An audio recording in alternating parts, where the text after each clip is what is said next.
Hello সবাইকে, কেমন আছো সকলে? আশা করি সকলেই অনেক ভালো আছো। আজ আমি না অনুষ্ঠান বাড়ির মতন না রেস্টুরেন্ট স্টাইল, একদম আমাদের বাড়ির বাঙালি বাড়ির টিপিক্যাল যেরকম চানা মশলা হয় সেরকম চানা মশলা রান্না করেছিলাম। চলো তোমাদের সাথে শেয়ার করে নিই কীরকমভাবে রান্না করেছিলাম। প্রথমেই আমি এখানে চানাটাকে 7-8 ঘন্টা প্রায় ভিজিয়ে রেখেছিলাম।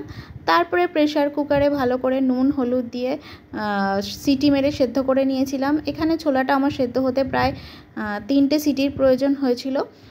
তারপরে আমি প্রেশার কুকারের ঢাকনাটা খুলে চেক করে নিচ্ছিলাম যে ছোলাটা ভালো মতন সেদ্ধ হয়েছে কিনা। দেখলাম একদম সুন্দরভাবে নরম হয়ে সেদ্ধ হয়ে গেছে। তারপরে আমার যা যা উপকরণগুলো প্রয়োজন, যেমন টমেটো, কাঁচা লঙ্কা, রসুন, আদা এবং পেঁয়াজ, সমস্ত কিছু রেডি করে নিয়েছিলাম।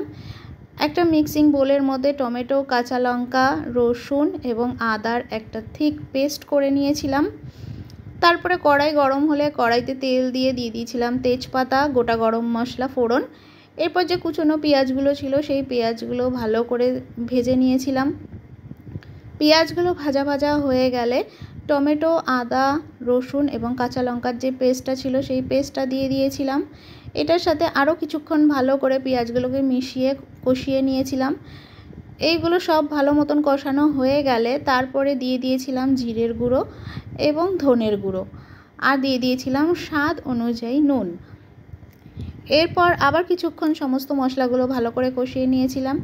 এখানে মশলা কষানোর জন্য আমি যে জলটা ব্যবহার করেছি সেটা হচ্ছে ছোলা সেদ্ধ করার জলটা। সেই জলটা আমি ফেলিনি, ওই জলটা আমি রেখে দিয়েছিলাম স্টক হিসাবে, যে এটাই আমি চানা মশলাতে ইউজ করব। সেই জলটা দিয়েই মশলাটা ভালো করে লো ফ্লেমে আমি কষিয়ে নিচ্ছিলাম। এরপর মশলাটা ভালো মতন কষানো হয়ে গেলে এই যে রেডিমেড বাজারে যে চানা মশলাটা কিনতে পাওয়া যায় সেটাই দিয়ে দিয়েছিলাম। আমার ছোলার অনুযায়ী যে কোয়ান্টিটির প্রয়োজন সেই অনুযায়ী আমি দিয়েছিলাম চানা মশলাটা।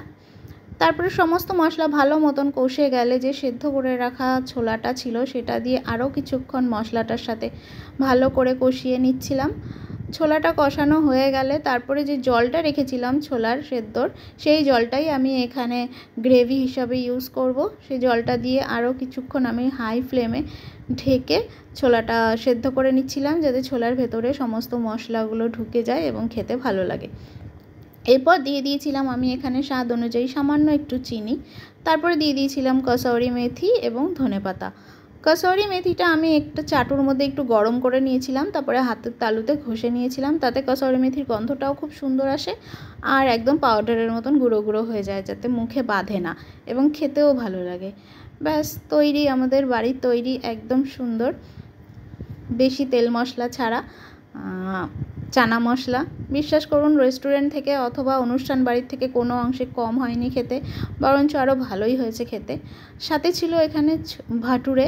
ভাটুরেটা যদি রেসিপি কারোর প্রয়োজন হয় তাহলে বললে অবশ্যই আমি পোস্ট করব। ভাটুরের সাথে ছোলা মানে চানা মশলা দিয়ে এই ছিল আমাদের সেদিন রাতের ডিনার।